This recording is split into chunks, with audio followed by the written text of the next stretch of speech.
For decades, my people, the people of the Niger Delta, have raised a cry for our health and the healing of our environment. That cry, now passed down a few generations, long went unheeded. Communities lost their lands and livelihoods. Activists lost their lives. For over 60 years of oil exploration in Nigeria, the Niger Delta has borne the brunt of the externalized cost and reaped comparably little of the benefits. We should not politicize the fight for lower carbon emissions, ecological preservation and biodiversity restoration of the Niger Delta region, as this fight is critical to the survival of the entire Nigerian populace. If the Amazon rainforest of Brazil, producing 20% of the Earth's oxygen, is referred to as the lungs of the Earth, the Niger Delta mangrove forest, which is the biggest in West Africa, is undoubtedly the lungs of Nigeria. So before I speak about shaping Nigeria's socio-economic future through a just transition to clean energy, I remember my people's past and our present. Today, I honor the sacrifices we have long made, and I raise my voice to ensure that the labors of our dear heroes are not in vain. As the world catches up to the impact of the detrimental global energy practices and excessive consumption, there is an increased urgency to protect the earth and the future of humanity. There is a global cry for just transition and the health of the people and the environment.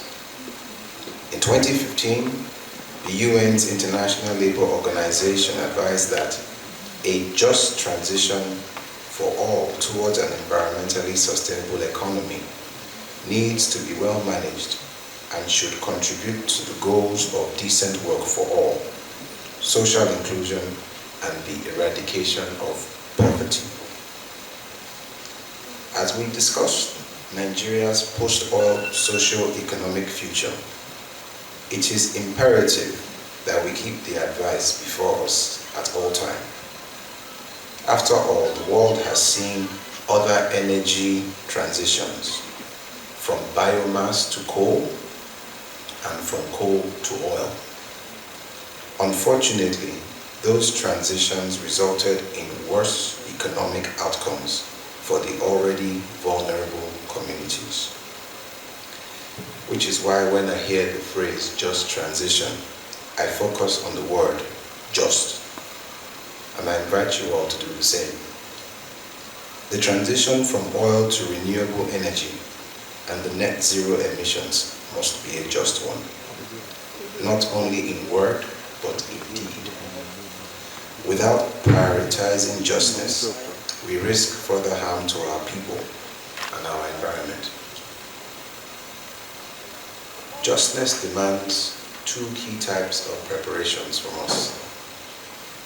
It demands that we center the people and communities that have been most affected by preparing them for the long-term impact of climate change. Secondly, it demands that we transition every Nigerian by ensuring equitable, renewable energy access, creating viable and sustainable livelihoods in an alternative energy industry, and rehabilitation of our environment. Certainly, this is the just transition that all Nigerians deserve. And after over 60 years of supplying the world with vast energy resources, this is the just transition that the Niger Delta deserves. Iwereland has suffered the ills of Nigeria's hydrocarbon dependence for over 60 years. Not only are we host to the oldest offshore field in Nigeria, Oka field, Iwereland is one of the wealthiest hydrocarbon producing zones per square kilometer in the world. The carbon footprint left in our environment is alarming.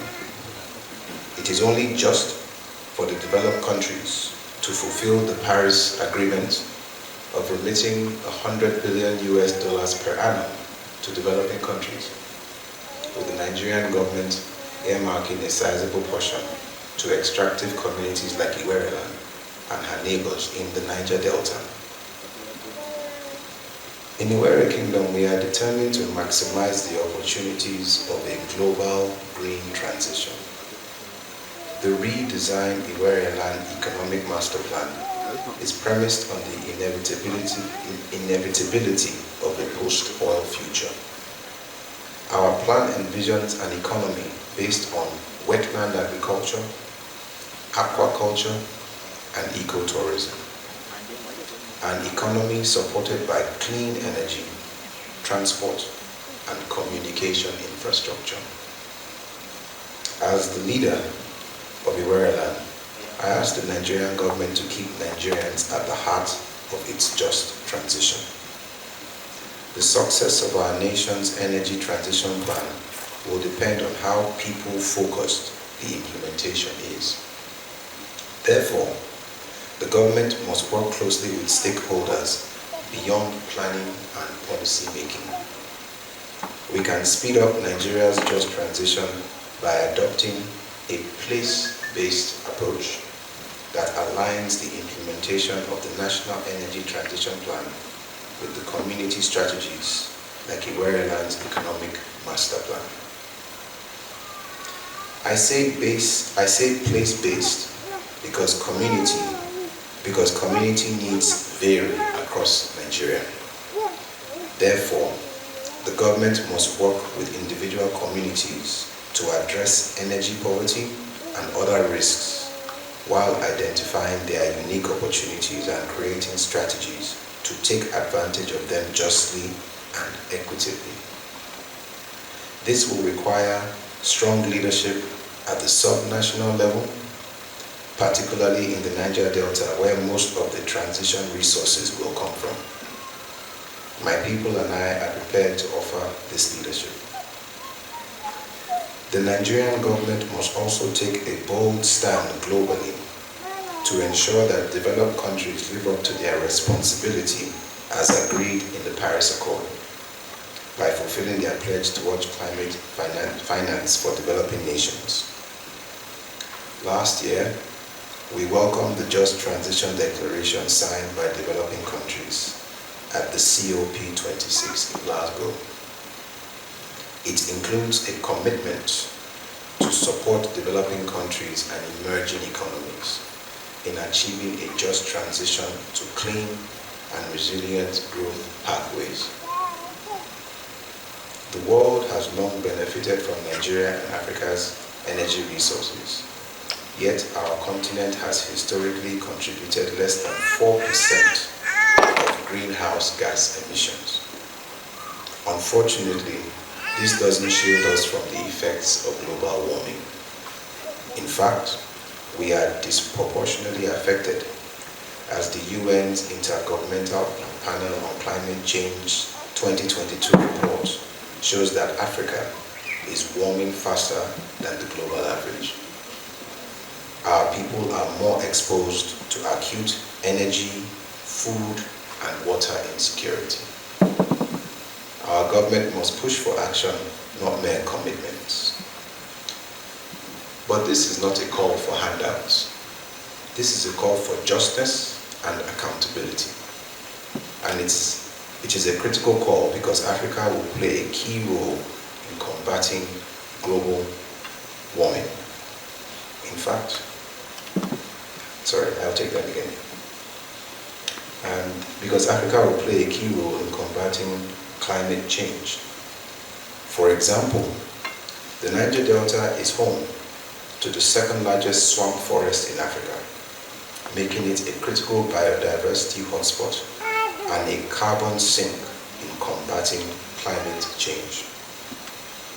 Finally, all of us here, activists, civil society organizations, government representatives have the onus to educate the populace, to support the government, and to influence our communities.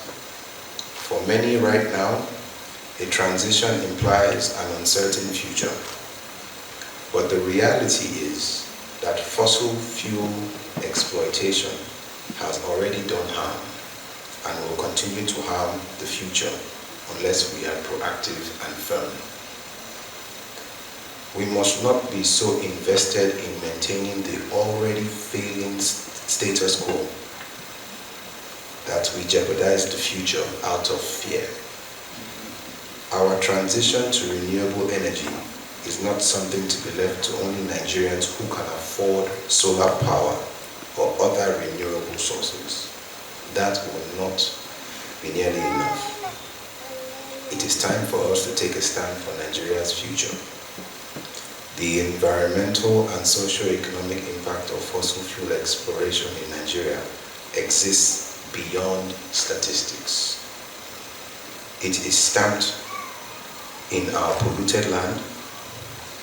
My people carry the scars in our bodies. So we must work towards a just transition. We must work towards redressing the wrongs of the past and securing a healthier and more equitable future. This is a journey to the future my people have long prayed for, and we welcome it wholeheartedly. Thank you all for listening.